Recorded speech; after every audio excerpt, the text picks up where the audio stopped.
Grab your glass and pull up a chair. It's time for your favorite girls' night in. Welcome to Pouring and Parenting. We're your besties, Sil and Inish. We're here to laugh through the chaos. Hello, Pores. Let's start the show. Hey. Welcome back to another episode of Pouring and Parenting. It's your girl, Inish. And Sil. And we have a really fun-filled episode for you all today. We're going to be discussing some hot topics. We have a recap of episode 1 of Bridgerton. And we are going to be deep diving into some parenting advice. Before we get started, of course, we have to discuss our pours of the day. So, what did you pour today? Well, today I poured into my mug some hot tea. I've been slightly under the weather. So I have a turmeric ginger tea. What about you? Well, I like to live on the edge and make sure that our listeners know that someone's pouring something heavy into their cups. Jeez. So And it's not Pinot today? it is not Pinot today. Mm. I poured a whiskey Moscow Mule. Typically, it's with Mm, vodka. So if you are a whiskey indulger, try a Mule. They are tasty. okay. So cheers. Hey, cheers. We are going to jump into hot topics. And Sil, you have our first hot topic for the day. I do. Let's dive in to our first hot topic, 50 Cent. This guy, the king of petty, the king of being a troll, but I'm here for it.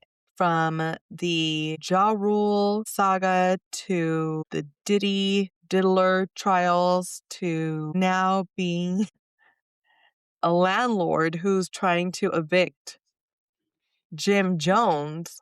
It's like I can't even keep up. And then now he's in a like social media war with King, T.I.'s T.I. son, son. allegedly, I mean, I'm assuming he did because he's 50, posted a really awful picture of Tiny, T.I.'s wife, King's mother, and King didn't like it. And he went off and he's threatening to beat up 50 Cent, which sounds funny to me. But I mean, I get it. That's your mom. It's just been a lot in 50 Cent world. I saw the video of Jim Jones in some type of apartment complex or something, and he's going nuts. At first, I didn't even know who it was. I thought he was an intruder, the way he was banging his own door down, or trying to at least, because it looks like he failed. But then 50 posted a video and then a picture of him and this man, and it says, Sam is my partner, who I'm assuming Sam is the guy with him in the picture. So it says, Sam is my partner. I own the joint. Now you're going to fix every door you kick, or I'm going to kick your ass, Jimmy. By Monday, you're destroying my property. And he tagged him. I was like, oh my gosh. 50 is literally everywhere. Now he's your freaking landlord. It's a nuts. Who is he going to go after next? And I really think he's going to go after Jay-Z next because of the whole Epstein files and all that. He does have a picture of him looking real crazy who was this guy? Predator, yes. It's yeah, you know what? I would like you to go after Jay-Z. I want that documentary next. I don't like how he did Tiny. I thought that was rude. It was such a horrible picture. Did you see it? I did see it. It was bad. It was so bad. But side note, so when 50 Cent first came out, I was a G Unit girl. My shirts were G Unit. My purse was G Unit. Everything was freaking G Unit. I know. Are you a wankster or not? I was all of it. I was everything. I was the PIMP. I was being asked the 21 questions, all of it. But on another side note, not that long ago, I won a radio contest because of 50 Cent. The question asked, who would you take with you to a spa? And I responded, I would take 50 Cent with me because it was right at the height of the Diddy documentary. And I still have so many questions about what went down. So I would take him to the spa with me because I would get all of the tea. It'd be so great. Now, do you So think he would 50, if really you're give out you there, tea? I'm sorry, I didn't mean to cut you off. Yes, I know I'm a nobody basically compared to him, but he just seems like the type who would just tell you. Like, he just wants to tell stories. He's a romantic, though, apparently. I believe all the Hey, women this is that not a I romantic know, but date. I feel like his energy would be trying to, like, romanticize you as opposed to, like, giving you tea. Oh, You're like, well, "No, I want no. the tea." Yeah, You're I going in just there as a want the tea. journalist. Yes. Okay. Yes, let's just have a good time. We'll be girlfriends. Give me the tea. Yeah, So, okay. yeah, so if 50 ever hears this, I would take you to the spa with me. To get the tea. First, yes, first some real hot piping tea. Perfect. Well, that is definitely some a hot topic if I've ever heard a hot topic, and 50 stays in the limelight as far as social media goes. He keeps himself relevant. He knows exactly what to say to get under people's skin. Jim Jones, his reputation is so, like, rough and hardcore, but they're both from New York. Embarrassing. You're living in his You know, apartment. And apparently, I mean, the reason he's locked out is because he hasn't paid his rent. it's tough. Like, that's embarrassing. That is embarrassing. 50. Doing what he does, trolling. Moving on to our next hot topic, we're going to talk about Britney Spears. A little while ago, Britney Spears sold her rights to her music, and it was a shock amongst everyone. But little did a lot of America know is that a lot of legendary and modern artists sold their music catalogs and they're publishing master recordings for lots of money. There are different reasons that these artists are doing that. We're going to touch base on why a artist would do that because people were shocked and disgusted by the amount of money that she received. They all felt that she should have received more money. And just to name a few artists that sold their music catalogs: Bruce Springsteen, $500 million; Bob Dylan, $400 million; Justin Bieber, $200 million. Sting has also joined that club and he sold his catalog for $250 million amongst many and many of other artists. Some of the reasons that these artists sell their catalogs, it allows the artist to secure a large and immediate lump sum of money, black and white. It Oh, makes a wow. lot of sense. These artists, they're used to a level of living. So they're selling it for the immediate lump sum, trading on certain future royalty streams for instant liquidity. They're looking for financial security or a capital to fund new projects.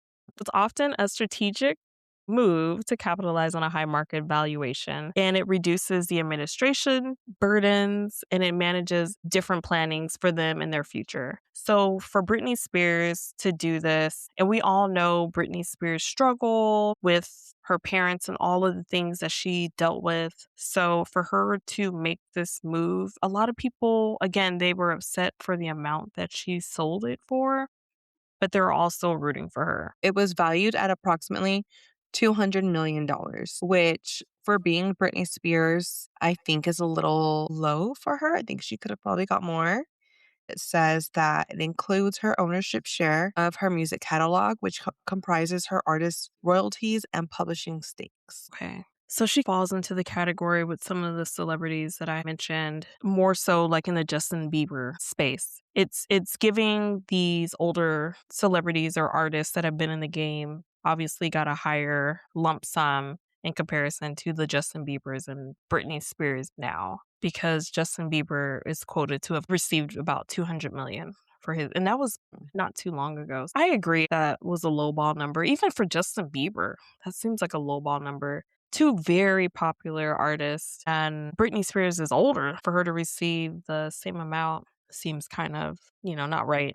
But Yeah, I agree. I mean, regardless, though, I mean, I would be happy with $1 million. hello. So 200 of those. Right. And they have a different lifestyle, right? So they're all living different lifestyles. And we don't know their reasonings for any of these artists for selling their rights to their catalogs. But Britney Spears is the latest one to sell her catalog to a record label. Right. You know what? Let me add to that really quick. Like what you and I talked about this earlier is that a while ago she had mentioned that she was done with music. It makes sense. What I'm reading now is that she is basically just closing this chapter of her life and cutting ties from the music industry, and that is why she sold her catalog. I'm sure one of the many And reasons. that makes sense. She had a residency in Las Vegas. I seen her at that residency, and they Mhm. make a lot of money. A lot of celebrities. Usher had a residency in Las Vegas. All these celebrities share, and they make a lot of money during that residency. So I'm hoping that, especially for Britney Spears' sake, in this time, that she made that decision to detach herself from the music industry as a whole and just bask in the millions of dollars that she already has and then just add it to that and receive that lump sum. Yeah, enjoy all the money that she worked really hard for. Absolutely. Being how our name is pouring in parenting, it's a little trippy that we haven't had a episode where we focus our energy on parenting and the different styles of parenting. Today, that is our goal. We are going to be focusing on one in particular, and this particular style is called the 7 C's of parenting. This thought process comes from a gentleman by the name of Dr. Kenneth Ginsburg. And it's pretty much a roadmap for raising kids who can handle the world without breaking. It's cut and dry. There's really no gray area. He breaks it down. The 7 C's that we'll be discussing today will be competence, confidence, connection, character, contribution, coping, and control. All right, sounds good. Competence, the ability to handle situations effectively developed by focusing on strengths and allowing individuals to learn from mistakes. These are the tools that this doctor is suggesting that we instill in our kids. Competence, making sure that our kids are able to effectively involve themselves in situations in a stressless space to manage their emotions. If there's a mistake that happened, you acknowledge that the mistake happened, but you can handle that the mistake happened as well. One of the kids is in sports, for instance. We practice all week and he does something that we didn't practice. And we always ask our son, hey, what are you not going to do today? What are you going to do today? He talks about the positives, and then he'll talk about the negatives. And so if a negative occurs in the game, we first highlight, how do you feel about what you did today? And he'll discuss that. And then we talk about, we'll allow him to tell us how he did during the sporting event. And then we'll follow up with a question and saying, were there any mistakes that you felt like you made? And he'll inform us, yes, I said I wasn't going to do this and I did that. Okay, well, why did that happen? So we talk it out with our son and he lets us know. We won't tell him if there were any mistakes. Again, the first instinct is, did you have fun? Was it a good time out there? And it's yes, yes, yes. But now it's gotten to the point that where he'll be like, yes, it was fun, but I also realized that I made a mistake. So now he's understanding and taking that in, and that competence is kicking in, and he's understanding that, okay, I did make some mistakes, but I'm learning from that because we did have an open discussion before the game and I said I wasn't going to do it and I did it. Okay, Sil, you have the second C of the 7. Yeah. So my C is confidence, firm belief in one's own abilities, which stems from demonstrated competence and is reinforced by trusted relationships. With my kids, particularly my son, well, one, I think he was just born with confidence. There was a struggle at the beginning, but something happened in that NICU because he thinks he is the pro at everything. So me is it's more trying to humble him a lot of times because he is very confident in himself. And I like that. I like that he's confident, but at the same time, we need to bring in that competence at this point because he doesn't think he makes mistakes. And it's like, no, no, no. And so for me, we do have to point out some mistakes sometimes because his confidence level sometimes is just like through the roof. So we got to bring him back down. So and, I don't tell him like, "Oh, you suck," or, whatever, but, "Okay, you did this really well." Like, whenever he's playing a sport or whenever he's reading, that is his struggle area, it's reading. So, in that part, he has less confidence, but I'll always start off with the strength. Like, "Hey, you tried. I saw that you were trying. That's what counts is that you tried. You sounded this out correctly, but this is like how you should sound out the entire word. I want to build him up before I start to correct him. That way, there's still some of that confidence in there, but really just trying to explain to him the mistake, but still showing him that he's got this, you're there. And just that motivation all the time. And it's reinforced by trusted relationships, the relationship he has with me. And he knows that mom's going to tell him the truth. I don't always tell him what he wants to hear. Same thing with his dad. Through us, we're able to allow him to bring that confidence out while also demonstrating competence and having him learn from his mistakes. I love that. The next C is connection. Developing close ties within family, school, and community, which provides a security net that allows individuals to stand on their own. So, with this, connection for us in our household is just being involved and engaging with him. We are giving him the confidence to feel comfortable to go out in the world without us and connect with other people. I've stated before that we move a lot. And I'm a product of an environment of moving a lot as well. So I had to learn how to connect with people from jump. I wasn't taught how to connect with people.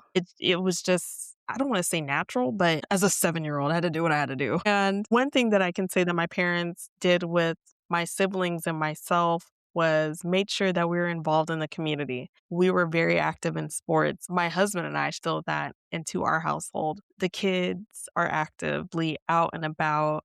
And with our oldest son having to deal with the burden of moving and switching schools as often as he's had to do, we've also made sure to place him into different sporting. I have been his coach and I have been placed in different situations. I've placed myself, I should say, in different situations to just to make sure that my son will be able to connect and just develop the essential necessities that he'll need as he grows to become a man when it comes to connecting with people and the community. So all the cities and states that we've moved to, we literally throw ourselves into each and every community. And I'm really grateful for the fact that all the communities that we have engulfed ourselves in, they've embraced us. So it's been a pretty easy transition to do all the moves that we've done.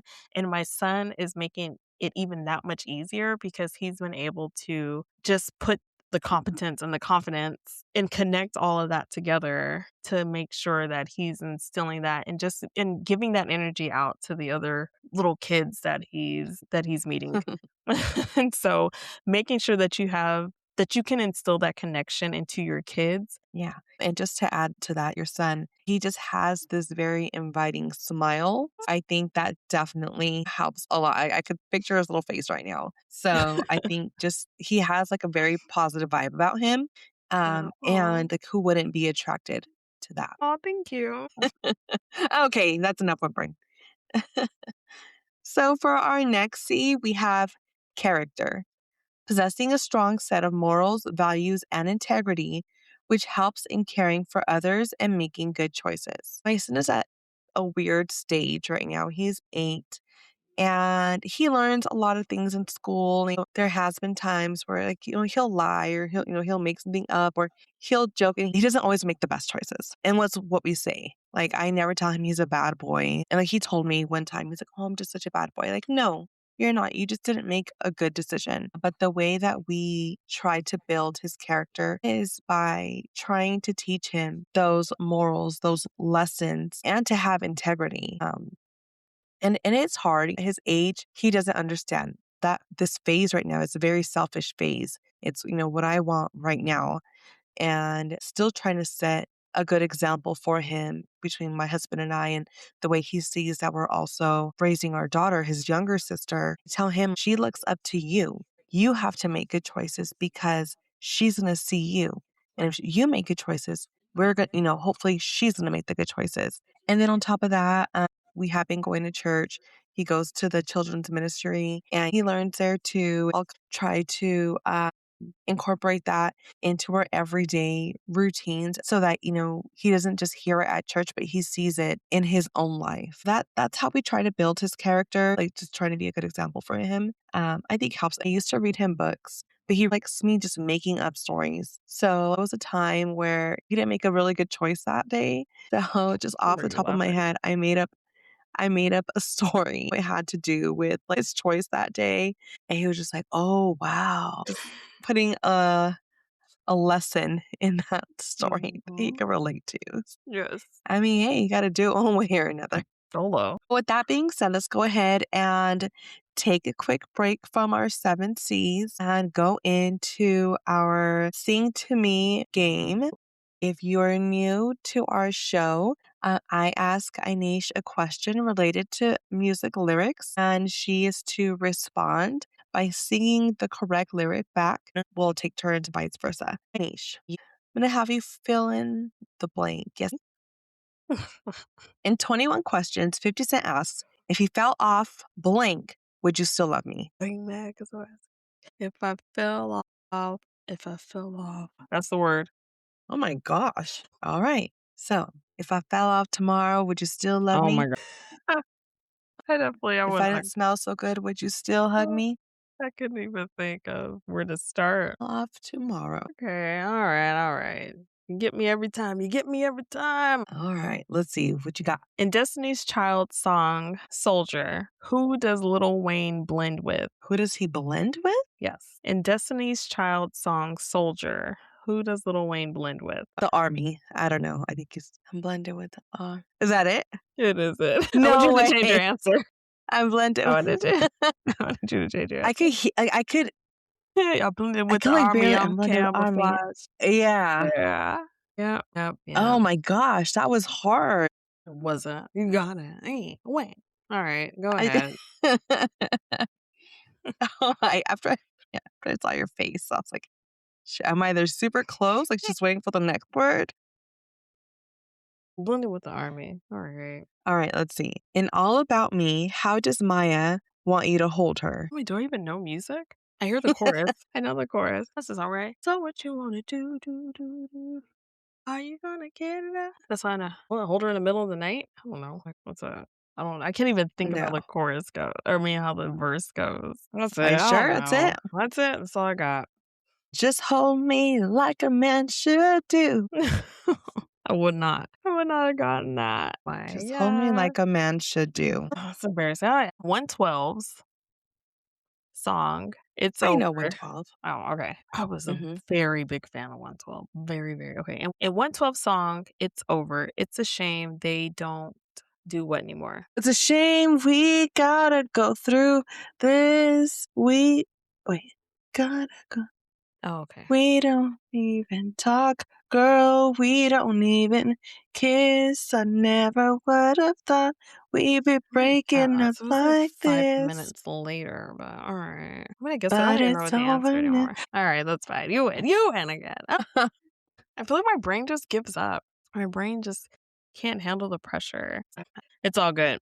And this is building character and There you go. competence. Incompetence. And we're connecting. And we are connecting. So we are 4 C's down. We discuss competence, confidence, connection, and character. We have 3 more C's that we will be touching base on. Before we push forward, please make sure if you are not already following us on our social media platforms, Instagram, TikTok, Facebook, YouTube. We are out there. Please find us. Please give us a follow. Please send us a message and let us know that you're listening. Let us know that you're out there. We are seeing a lot of different cities and states that are supporting us, and we really appreciate your support. So, for those that are listening on this episode today and any future episodes, thank you so much for supporting this little small idea that Sil came up with a few months ago, and we brought it to life. So thank you, thank you, thank you. Thank you. Contribution is the next C out of the 7 C's. Understanding the importance of serving others and contributing to the world, which fosters a sense of purpose and self worth.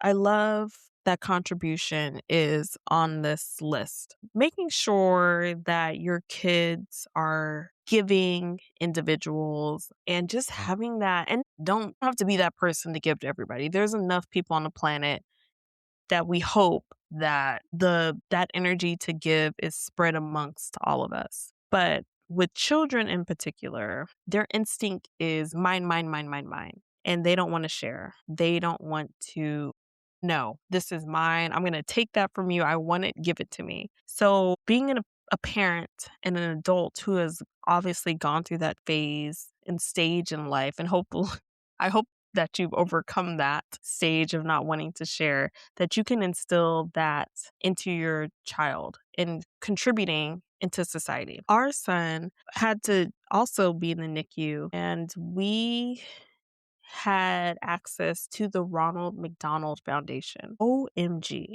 There are so many foundations out there that they ask you when you check out of wherever you're at to donate, to donate, to donate. I like to know where my money's going. So if I'm not familiar with the foundation, it's hard for me to let go of my 50 cents. Not gonna lie. Judge me if you want. I don't care. You don't count my pockets, count your own. But the Ronald McDonald Foundation, which I'm familiar with. I'm not sure if you're familiar with, all of our kids like Yes. McDonald's. Oh my gosh. I will always give money to the Ronald McDonald Foundation.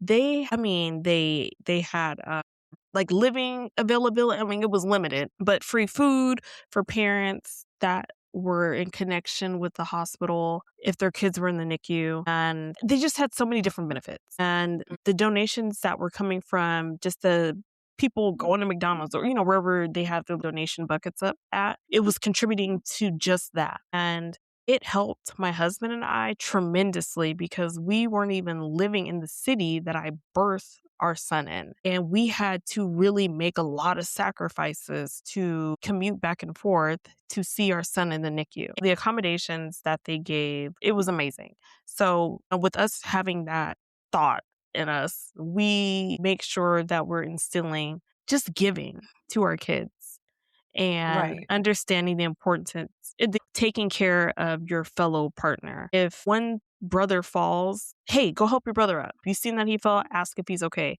If someone's on the court and our son's playing basketball, hey, no, go help him up.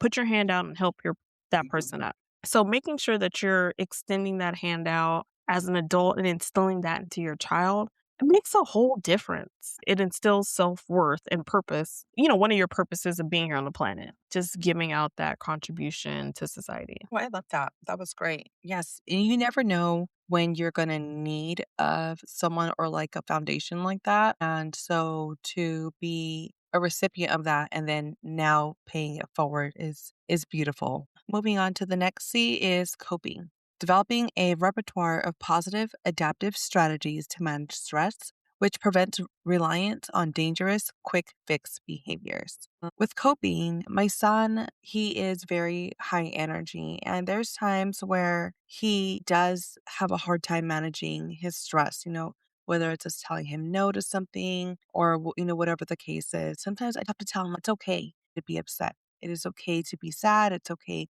to feel what you're feeling, but you need to stop and take a breath, chill out for a bit, and then think about what your next step is because there's going to be consequences, whether it's positive or negative. There's going to be consequences to what you do. So I see him doing that. Sometimes, I'll see him stop and take a breath, or you could just tell he's thinking, like, wait a minute, if I do this, this is going to happen. If I do that, that's going to happen.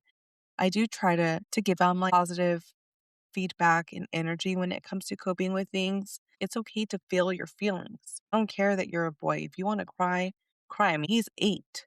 I don't want him to hold things in because that's when those quick fix behaviors start to kick in because you're just holding in so much that you just go to the first thing you find that you think is going to make you feel better for just a second.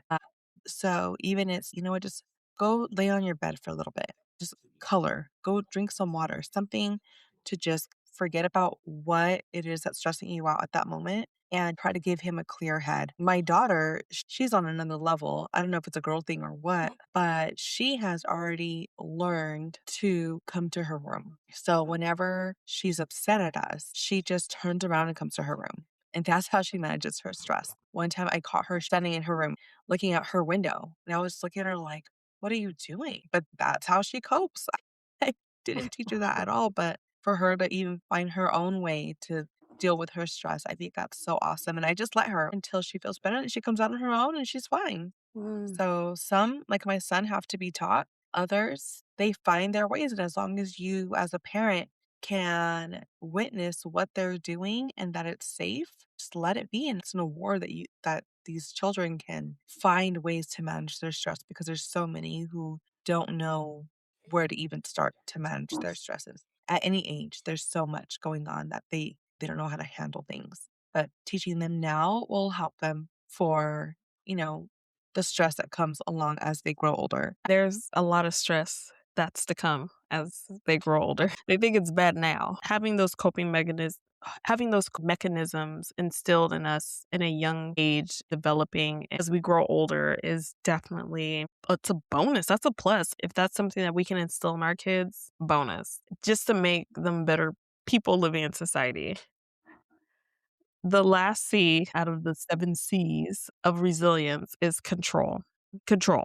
Understanding that actions and decisions have consequences, enabling individuals to feel in control of their lives and choices. Being able to control your emotions is so big. There are so many different scenarios of people, and just because of their lifestyles, being able to approach and understanding that if you create a moment, someone's going to react to that, depending on the situation. But understanding that there will be a reaction to your actions. And sometimes the decision that you make will have consequences, especially if it's a bad decision. Instilling that into our kids while they're young and developing them at 2, at 1, hey, no, you don't touch that. That's not okay. Don't do that.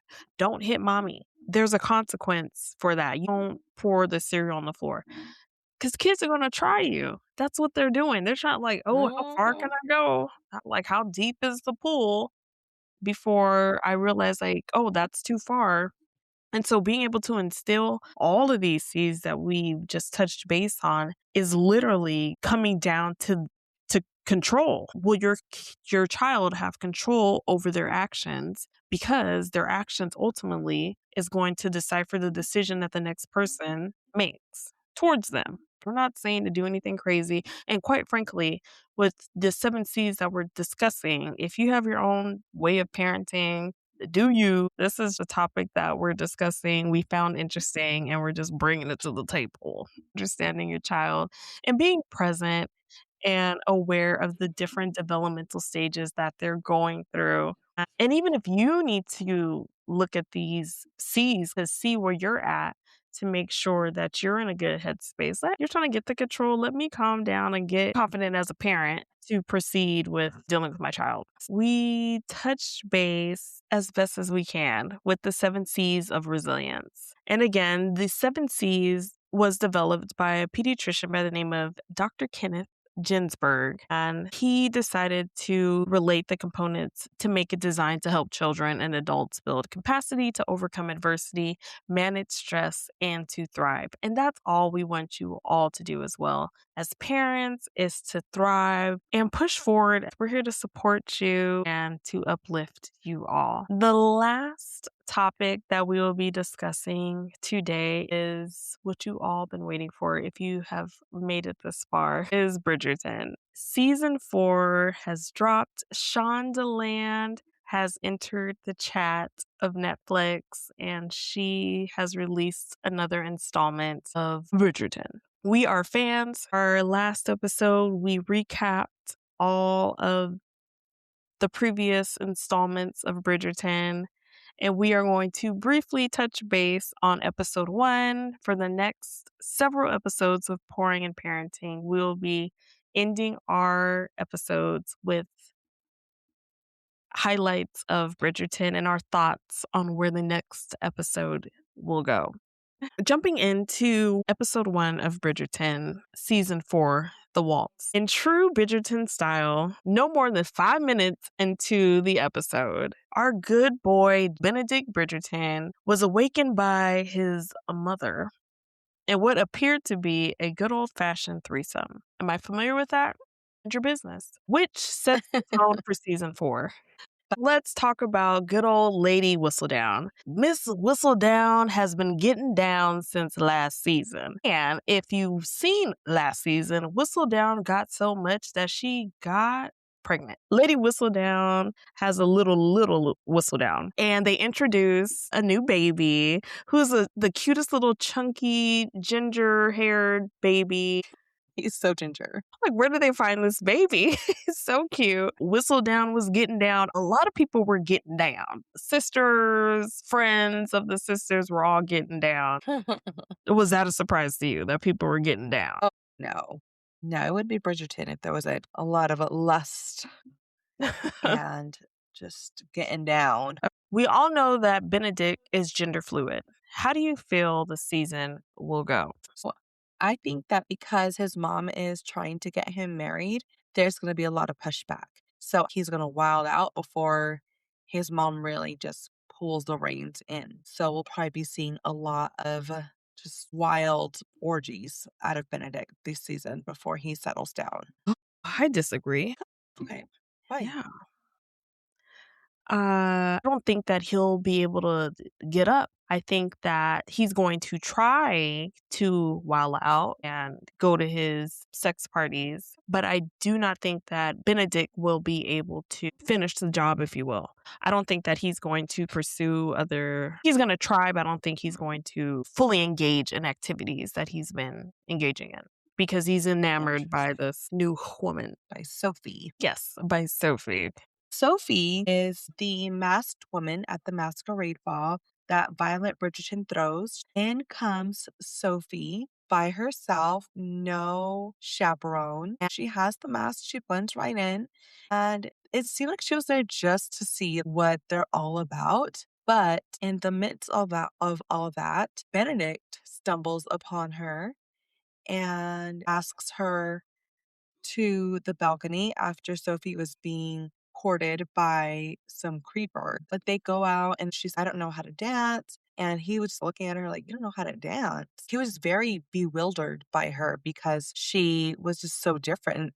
And she genuinely did not know who he was. And I think that threw him back even more because he's so used to being chased by these thirsty debutantes who are looking for marriage. He feels like you just want to be married. They don't see you. They just see a title. They just see, I'm a Bridgerton. But Sophie was like, who are you? Then he taught us all how to dance the waltz with the 1, 2, 3, 4, 1, 2, 3, 4. The only thing I feel up until this point, Bridgerton has been original. And I don't know if I'm a fan of the Cinderella story. It's going to be like X-rated Cinderella story, but Cinderella nonetheless. I'm hoping I like it, but we'll see. Yes, it's definitely giving Cinderella immediately. I'm pretty sure all of the viewers who watched episode 1 definitely noticed that pun. I was waiting for her to drop her shoe. She dropped a glove instead. Okay. Are we going to do a glove match? Sophie works as a maid for other debutantes that actually were invited to that seasonal party. And she showed up, she got there, and she had to leave before a certain time. So Right. I'm wondering if he disclosed that he's a hoe. Right. And there were so many other gems in episode 1 of Bridgerton. Watch Bridgerton. Hang tight with us because every week for the next 8 weeks, give or take, we will be discussing Bridgerton and just having fun with it, giving our take on the series. It's a fun series. It's a nice little getaway when your husband's asleep or awake. Watch it with them. It's a steamy series if you haven't watched it. Sure But is. Make sure the kids are asleep. definitely make sure the kids are asleep. Ladies and gentlemen, that's a wrap on episode 16. From the 7 C's of parenting to a 50 Cent and the chaos that he's bringing to social media and whatever that silver glove meant in the Bridgerton ballroom. We've covered a lot of ground this episode. Thank you so much for hanging out with us. In case we missed anything when it comes to Bridgerton, 50 Cent, Britney Spears, feel free to send us a message, leave us a comment. And thank you for listening to Pouring in Parenting. Where sip happens and we pour about it.